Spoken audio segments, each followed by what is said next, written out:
buenas tardes. Bueno, siguiendo con el temario, vamos a hablar sobre insulinoterapia oportuna.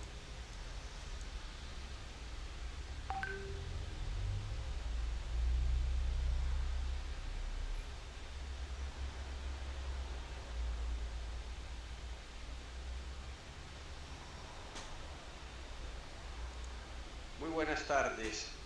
Bueno, siguiendo con el temario, vamos a hablar sobre insulinoterapia oportuna, GLP-1 y antidiabéticos orales en el ataque agudo del pie diabético. Tengo solamente gracias para decirle a los expositores que han tenido unas conferencias de altísimas calidades científicas. Discúlpenos por incursionar en todo este proceso de la cibernáutica, no es fácil.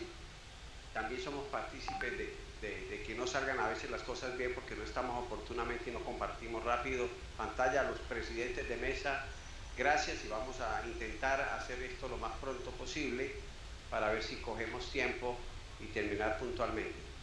El tema, como ya les conté, esta es una fotografía que tomé en mi finca y así muchas veces hace una visión general de lo que puede pasar en el paciente diabético y cómo intervenirlo.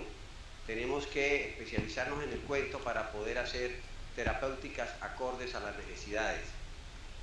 La doctora Luisa Fernanda Borcos esta mañana les hablaba sobre guías, y eso es lo que hacemos diariamente cuando nos encontramos frente a un paciente que muchas veces está hospitalizado y que no le solucionamos el problema y el paciente sigue empeorando hasta que termina en unas situaciones en las cuales hay que amputarlo porque no se define un ataque, no se clasifica al paciente, no se le mira el pronóstico y seguimiento, y para eso está la clasificación de San Elian, para hacer el seguimiento y pronóstico y mirar el pronóstico del pie.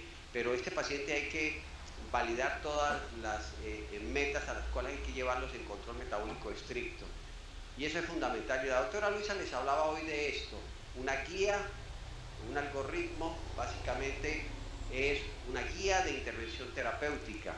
Y esa guía de intervención terapéutica parte desde un valor de hemoglobina A1C. Y en esta guía de la Asociación de Endocrinólogos Clínicos, pues nos hablan de valores de hemoglobina A1C por debajo de 7.5, mayores de 7.5 o mayores de 9. Y en la intervención terapéutica siempre está implícito cambios terapéuticos en el estilo de vida, plan nutricional y actividad física que debe ser por lo menos más de 150 minutos por semana. Pero en la guía de endocrinólogos clínicos del 2019 esto es fundamental. Tenemos que intervenir al paciente desde el punto de vista de su peso, como control metabólico estricto y control del valor de hemoglobina A1C.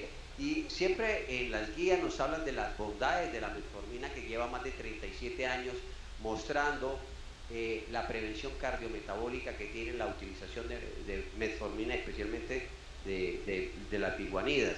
Pero aparecen en la intervención terapéutica el GLP-1, y esto tiene una connotación importante porque tiene unas acciones terapéuticas que cumplen una función importante en el control metabólico del paciente, como es actuar produciendo fisiológicamente insulina, bloqueando glucagón, actuar sobre GLP-1 cerebral y finalmente enlenteciendo el vaciamiento gástrico. Y en la monoterapia podemos iniciar con GLP-1 y ya hoy tenemos evidencia suficiente que cumple un papel fundamental no solamente en la diabetes sino en la prediabetes, la utilización de metformina o GLP-1. Pero cuando el paciente no está en metas, yo puedo también iniciar como monoterapia con los inhibidores de SGLT2, las gliflosinas, que hoy nos mostraron la evidencia suficiente que no solamente es un medicamento que le permite llevar al paciente al control metabólico, sino que nos ayuda a bajar peso. En la medida en que baja peso y el paciente elimina sodio y agua, nos va a servir para la falla cardíaca, y eso nos lo mostraron hoy, que ya no es un antidiabético que se comporta, sino que es un apalancamiento para la falla cardíaca en un paciente no diabético. Pero si el paciente no está en control metabólico, pues tendremos que hacer terapia dual, y esa terapia dual sigue siendo metformina, GLP-1 o gliflosinas. Y eso es lo fundamental, tener en cuenta que si bien los GLP-1 tienen unos valores que en algunos países es alto, la importancia metabólica tiene uno que sopesarla.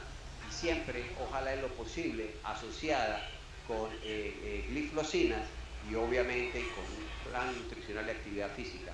Pero si el paciente no está en control metabólico y ese paciente tiene un valor de hemoglobina por encima de 859, ese paciente hay que revisar minuciosamente si necesita insulinización prandial o insulinización intensiva, porque no de otra forma podemos llevar al control metabólico del paciente. Y si el paciente ya tiene sintomatología, con mayor razón, y si el paciente nos llega con un pie diabético y un pie diabético ulcerado, con mayor razón tenemos que iniciar terapias combinadas con insulinas, con GLP-1 o con sulfonilurias, con glifosinas, para poder llevar al paciente al control metabólico. Pues bien, estos son los sitios donde hoy tenemos que intervenir al paciente. Todos los sitios tenemos que hacerles intervención, porque de lo contrario no vamos a llevar al paciente al control metabólico. Desde la aparición de este Heloderma suspectum, que es el monstruo de Gila, en la cual en su saliva encontramos el Exendin 4 ya hace algunos años, pues pudimos entender que agonistas de GLP-1 básicamente lo que van es a resistir exógenamente la inactivación por la hormona dipeptidasa 4, que es la que inhibe el GLP-1 que se encuentra en el tubo digestivo y que hace que al no expresarse este GLP-1 pues no exista una respuesta glucosodependiente en el paciente diabético. La masa de célula beta, estas acciones del GLP-1, básicamente hay un estímulo de proliferación, un estímulo de neogénesis, y este GLP-1 inhibe apoptosis, que es fundamental, y modifica favorablemente la historia natural de la diabetes mellitus tipo 2. Pues bien, es la dipeptidasa 4 la que bloquea la acción del GLP-1, y al bloquear la acción del GLP-1 no deja tener fisiológicamente estos mecanismos de acción terapéutica, y entonces en la medida en que aparecieron los agonistas o los análogos de GLP-1 empezamos a entender la importancia de que, puestos exógenamente, vamos a hacer un control metabólico no solamente de los valores glucémicos de hemoglobina 1C, sino que le permite al individuo bajar resistencia a la insulina en la medida en que baja peso, y bajar peso en un individuo disminuye el riesgo cardiovascular, porque las curvas, tanto cuando se pierden de obesidad frente a talla o de perímetro abdominal, pues producen mortalidad cardiovascular, y eso nos permite disminuir estos riesgos cardiovasculares en nuestros pacientes diabéticos. ¿Qué nos pasa si nosotros hacemos infusiones de 50 gramos de glucosa-rol o infusión endovenosa de glucosa? Pues bien, ustedes ven, si nosotros hacemos una infusión vía oral de glucosa, pues hay una curva de excursión glucémica. Lo mismo cuando hacemos una infusión vía endovenosa, habrá una curva de excursión glucémica. Para insulina, si nosotros utilizamos la glucosa endovenosa, pues va a haber una excursión insulinémica, pero si la usamos por vía oral, pues vamos a tener una curva de excursión insulinémica mucho mayor que la endovenosa, y a eso se le llama efecto incretina. El tracto gastrointestinal es capaz de producir moléculas que estimulan la secreción de insulina, y aquí entonces aparecen las famosas incretinas, que es el intestino secretor de insulina, que son el GLP-1 y el GIP, el glucagon-like-peptide-1, y el péptido insulinotrópico dependiente de glucosa, que cumplen un papel fundamental en el control metabólico del paciente diabético. ¿Y cuáles son las incretinas? Estas, ¿verdad?, que se encuentran especialmente en el intestino, especialmente en las células K y en las células L, que es el GIP, que es el glucagon-like-peptide-1, y el péptido insulinotrópico dependiente de glucosa, que cumplen papeles fundamentales como es incrementar la insulina. Ambos disminuye el vaciamiento gástrico y inhibe la secreción de glucagón. ¿Qué pasa cuando en el defecto de incretinas en los pacientes diabéticos? Si nosotros damos a un paciente normal una comida, pues va a haber un estímulo de GLP-1. El paciente con intolerancia a los hidratos de carbono, el estímulo de GLP-1 va a ser menor, pero en los pacientes diabéticos, con mucha razón, la expresión de GLP-1 va a ser mucho menor por la inhibición que tiene, que es en segundos, por la dipeptidasa 4. Entonces la liberación de GLP-1 está disminuida en los pacientes diabéticos y que eso tenemos que corregirlo. El efecto incretina básicamente en una infusión de GLP-1 versus placebo. Si nosotros administramos placebo, pues no va a haber disminución de los niveles de glucosa. En cambio, cuando administramos GLP-1 exógeno, pues vamos a ver una disminución de los valores glucémicos importantes. Para el caso de insulina, si utilizamos placebo, pues no va a haber un estímulo insulinémico, pero cuando utilizamos GLP-1, el estímulo insulinémico se presenta. Lo mismo para glucagón, utilizamos placebo, no hay ningún cambio, pero cuando utilizamos GLP-1 hay una disminución de la expresión de glucagón. La disminución de secreción de insulina en presencia de alimento disminuye la glucemia, disminuye la secreción de glucagón, disminuye la producción hepática de glucosa y disminuye la glucemia, y eso es fundamental. Referente al vaciamiento gástrico, utilizando GLP-1 a diferentes dosis, 1200 picomolares, 0.8, 0.4, podemos evidenciar frente a placebo que en la medida en que utilizamos concentraciones diferentes, el vaciamiento gástrico es mucho mayor en la medida de utilizar una molécula mayor de concentración de GLP-1, y esta es la importancia de hacer titulación. Este señor nos enseñó mucho desde el cuarteto ominoso, hoy el octeto de la muerte, el doctor Ralph Fronson, endocrinólogo, nefrólogo, diabetólogo, pues nos enseñó que son muchos los órganos que intervienen en la génesis de la enfermedad diabética, y que ya hay otros más que seguramente en un poco tiempo nos van a dilucidar, pero estos 8 partes vitales son los que intervienen en la génesis de la diabetes, y tenemos que regularlos todos, y hoy tenemos mecanismos y medicamentos para actuar en todos. Y uno de esos es el las glicosinas, los inhibidores de los cotransportadores sodio-glucosa, que hoy se ha hablado y nos habló la doctora cardióloga de la ciudad de Bucaramanga sobre el efecto que tiene sobre falla cardíaca. ¿Qué pasa en un individuo sano? El glomérulo renal filtra aproximadamente 180 miligramos de glucosa por día, y esto es lo que pasa en una persona normal. Virtualmente toda la glucosa filtrada se reabsorbe en los túbulos proximales mediante los receptores y los cotransportadores sodio-glucosa SGLT2 y SGLT1, donde los SGLT2 reabsorben alrededor del 90% en el segmento S1 y el SGLT1 alrededor del 10% en los segmentos S3 de los túbulos conternados proximales. Esto es un mecanismo fisiológico que tenemos los seres humanos. ¿Y qué pasa en los pacientes con diabetes? Cuando la glucosa en sangre aumenta por encima del umbral renal, más de 10 milimoles por litro, o sea, más de 180 miligramos, se sobrepasa la capacidad de los transportadores, dando como resultado la excreción urinaria de glucosa. Entonces, ahí ven ustedes que esta excreción urinaria de glucosa está sucediendo en los pacientes diabéticos. Reabsorción renal inapropiada de glucosa en los diabéticos controlada deficientemente. En los diabéticos tipo 2, el SGLT2 aumentada, lo mismo que la reabsorción de glucosa, genera una respuesta adaptativa. Conservar la glucosa, por ejemplo, para necesidades de energía, se transformará en mala adaptación en los pacientes con diabetes mellitus, y entonces vamos a tener problemas. ¿Y qué pasa entonces como mecanismos inhibidores del SGLT2? Pues bien, la inhibición del SGLT2 reduce la reabsorción de glucosa en el túbulo proximal, conduciendo a la excreción urinaria de glucosa. En los pacientes diabéticos, una vez que está bloqueado estos SGLT2, seguramente vamos a tener a futuro inhibición del SGLT1, pues vamos a tener una excreción urinaria de glucosa con pérdida de calorías, y eso nos va a permitir bajar de peso en el individuo. Pero también el hecho de botar glucosa arrastra sodio y arrastra agua, y eso facilita disminuir la resistencia vascular periférica, disminuir el gasto cardíaco, y en el paciente diabético con falla cardíaca pues le va a ir mucho mejor la utilización de las glicosinas en el manejo de falla cardíaca.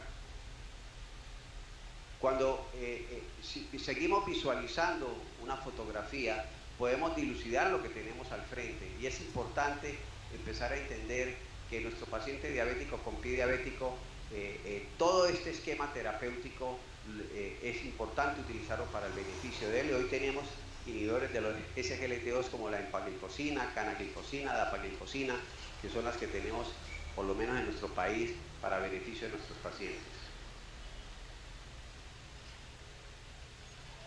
Hay elementos de decisión para individuación de los objetivos, entonces esto es fundamental y hoy sí hablo de esto.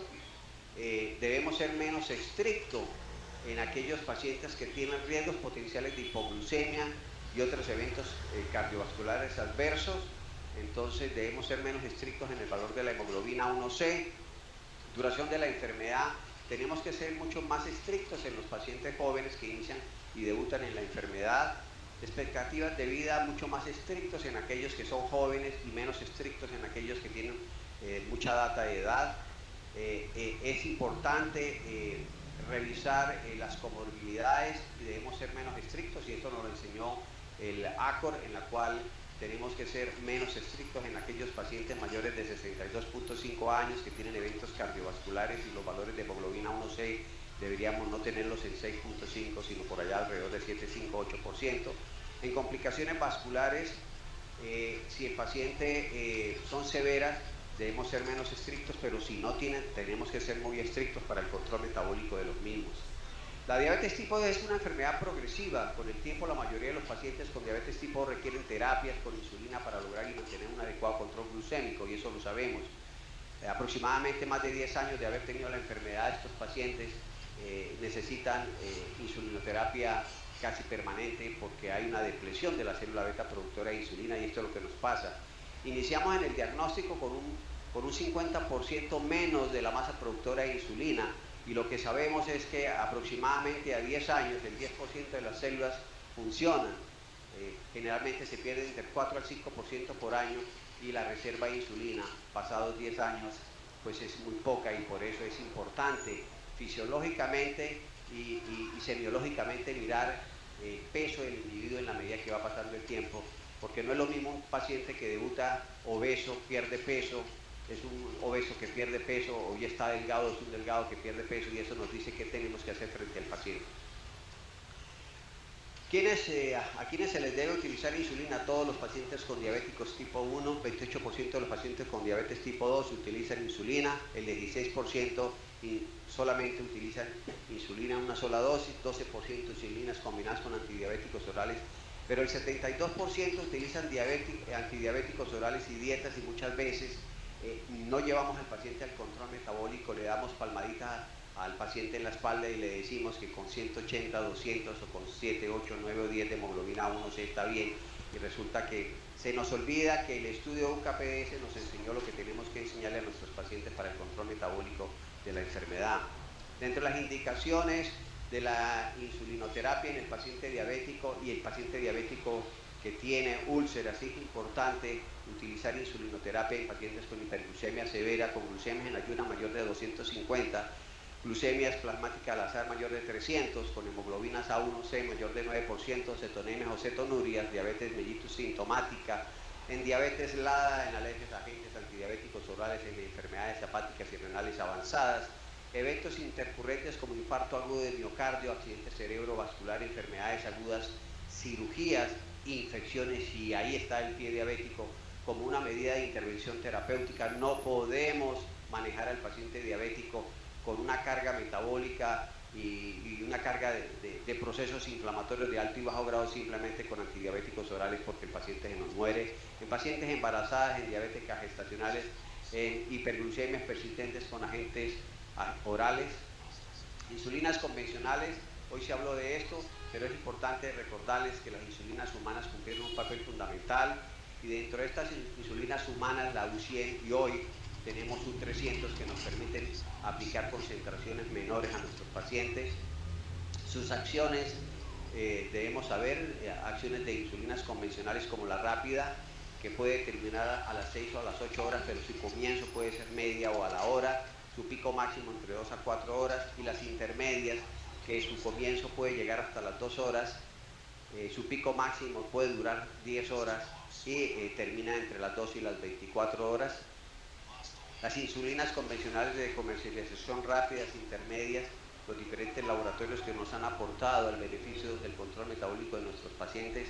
Insulinas análogas, que hoy las tenemos todas de acción ultra rápida o de acción rápida, todas son iguales, algunas tienen un costo mayor, pero su comienzo es a los 15 minutos, todas, puede durar su pico máximo a las 2 horas y termina básicamente a las 4 horas, no hay diferencia ninguna, pero hay que utilizarla en nuestros pacientes diabéticos en la medida en que no tenga un control metabólico estricto. Insulinas de acción larga, tenemos Glargina, U100 y U300 con los beneficios ya demostrados hoy en las diferentes conferencias. Insulina de Temir, que tiene una acción menor que la Glargina. Y la insulina de gludextresiva, que también fue demostrado que tiene una acción mucho más larga. Las diferentes combinaciones de insulinas en los diferentes laboratorios y los perfiles de acción metabólica de cada una, y por eso los beneficios terapéuticos, y tenemos que mirar y entender la biodisponibilidad de eso para poder recomendarle a nuestros pacientes que están enfermos, que tienen una infección en un pie diabético, para poder hacer intervenciones. Sistemas y vías de aplicación, hoy tenemos todos los pen de aplicación desechables, SoloStar, FlexPen y SweetPen. Cada vez que recetemos una insulina tenemos que poner el nombre de la insulina. Yo no veo por qué hoy utilizando tecnologías elevadas como los penes podemos entonces utilizar viales. Las vías de administración, la más recomendada es la vía subcutánea, pero también tenemos que enseñarle al paciente cómo aplicar esa insulina, porque si no vamos a tener alteraciones a nivel de piel que nos dificulta el proceso de absorción. ¿Con qué dosis de insulina comenzamos? Generalmente debemos utilizar 0.25 unidades por kilo por peso y por día, es lo fundamental. De inicio no más de 20 unidades por día. Nosotros tenemos que casarnos con nuestro paciente, hacer una interrelación, darle nuestro teléfono, en el WhatsApp, y que el paciente, empoderarlo para que todos los días, cada 3 días haga autoajuste, nos esté comentando, y así de esta forma poder ayudarle al paciente. Debemos hacer aumentos de dosis 2 unidades por día cuando por lo menos 2 días consecutivos la glucemia sea igual, y eso facilita el empoderamiento del paciente, no esperar que nos llegue a los 3 meses para poder hacer una intervención. Esquemas de aplicación de insulinas basales con lo que tenemos NPH, Lantus, Levemiro, de Gludec. Insulinas de basal plus, en la cual utilizamos un tiempo de comida, o basal bolos cuando nos necesitamos ponerle a cada tiempo de comida una insulina de acción ultra rápida para llevar el control metabólico, y utilizar las bombas de insulina cuando tengamos la capacidad y la parte económica para hacerlo en el control metabólico estricto de los pacientes. Insulinoterapia con antibióticos, ya les dije que la metformina es fundamental en el manejo terapéutico. ¿Por qué? Porque sensibiliza el tejido adiposo al uso de la insulina, y debe ser acompañada con todo lo que tenemos, GLP-1, gliflosinas, inhibidores de DPP-4, y hoy en día entonces con insulinas análogas para el beneficio de nuestros pacientes, porque mejora el control metabólico. ¿Cómo aplicar la insulina? Fundamental. Si nosotros nunca nos hemos puesto una aguja en la barriga, tenemos que enseñarle a nuestro paciente con el ejemplo, utilizando nanotecnología, agujas de 4 y 5 milímetros, 32 Gallius Pentapoint, enseñarle las posturas donde debe ser, y no decirle a 4 dedos alrededor del ombligo, porque él siempre se va a poner la misma inyección en el mismo sitio y entonces aparecerán las lipodistrofias. Acordarnos que las insulinas vienen en hexámeros, se doblan a dímeros y a monómeros, y por el pH van a ser absorbidos. Recientes estudios han demostrado que el uso de nanotecnología no va a quedar la aplicación a nivel de fascia o del músculo, y entonces no vamos a tener estados de hipoglucemia. Que hoy tenemos esto, que no cuesta mayor cosa, y que tenemos que enseñarle al paciente los sitios de aplicación. Muchas veces tenemos que levantarnos la camisa, enseñarles dónde tenemos que aplicarnos para tener un efecto terapéutico importante en nuestros pacientes. Eso es fundamental. Si utiliza una insulina basal, póngase en el lado derecho y la prandial en el lado izquierdo, y así evitamos las lipodistrofias, porque vamos a tener un beneficio en la absorción de la insulina. Pero si el paciente es un paciente que está hospitalizado, que tiene una infección, que está diabético, esas son condiciones importantes para insulinizar tempranamente a nuestros pacientes. Y una vez que la primera foto aparece, empezamos a dilucidar qué es lo que tenemos que hacer con nuestros pacientes cuando nos llenamos de razones suficientes para llevar al paciente el control metabólico y evitar las complicaciones, y especialmente las complicaciones de pie diabético, que es tanto lo que sufrimos en todo el mundo por las amputaciones tempranas no oportunas y que deben ser basadas solamente en el racionamiento del componente vascular, que es el que define la amputación. Para mostrarles estos, que si tenemos la clasificación de San Elian podemos hacerle seguimientos, mirar un pronóstico adecuado de nuestro paciente, categorizar a través de esos 10 parámetros anatómicos, agravantes y afecciones tisulares, y nos permitirá ayudarle al paciente en qué condiciones está y poderle demostrar a ellos, a la familia, a las instituciones, que podemos regresar a entidades y casos clínicos que fueron programados para amputación y que con una muy buena respuesta biológica, con un buen ejercicio médico, con un buen diagnóstico, podemos ayudarle a que mantenga las extremidades pegadas al cuerpo y que sigan siendo útiles a una sociedad, a una familia. Pero que también hay manos diabéticas y no por esto se programan a los pacientes para amputación. Hay que ayudarles a los pacientes a que se cicatricen, a que esta misma paciente que tuvo el riesgo de amputación y después del pie tenga la oportunidad hoy de seguir viviendo en el entorno a su familia. Agradecerle a las instituciones, a la Federación Diabetológica Colombiana, a la PIDA, a Mexipie y al Colegio de Podiatría por estar apoyando, y a los profesores nacionales e internacionales por la grandeza de sus exposiciones para seguir generando conciencia del problema de salud pública que es la diabetes, el prediabetes y sus complicaciones. Buenas tardes.